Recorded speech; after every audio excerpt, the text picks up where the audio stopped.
Hi guys, good morning. Yan, nandito ako sa room. Pahiga-higa, pahinga ng konti. Galing ako sa palengke. Nag-walk ako ng umaga, papunta, duman ako ng church. So, mga 30 minutes walk. Puntang palengke, tapos namalengke na ako. Bumili ako mga gulay namin. Ulam. Hindi ako bumili gulay. Ulam namin, good for 2 weeks. Dahil mahal ang bilihin, so kaunti lang, priority yung pangulam, mga gulay, saglit ka naman bilhin. Sumakay na ako pa uwi kasi mabigat ang dala ko.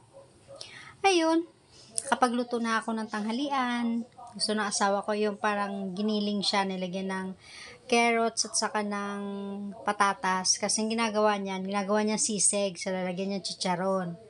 So yun yung ulam niya tanghalian. Yun na yung ulam namin. So naantay ko na lang siya umuwi. Pauwi na siya. Dating niya dito, magla-lunch na yan, tapos tutulog na.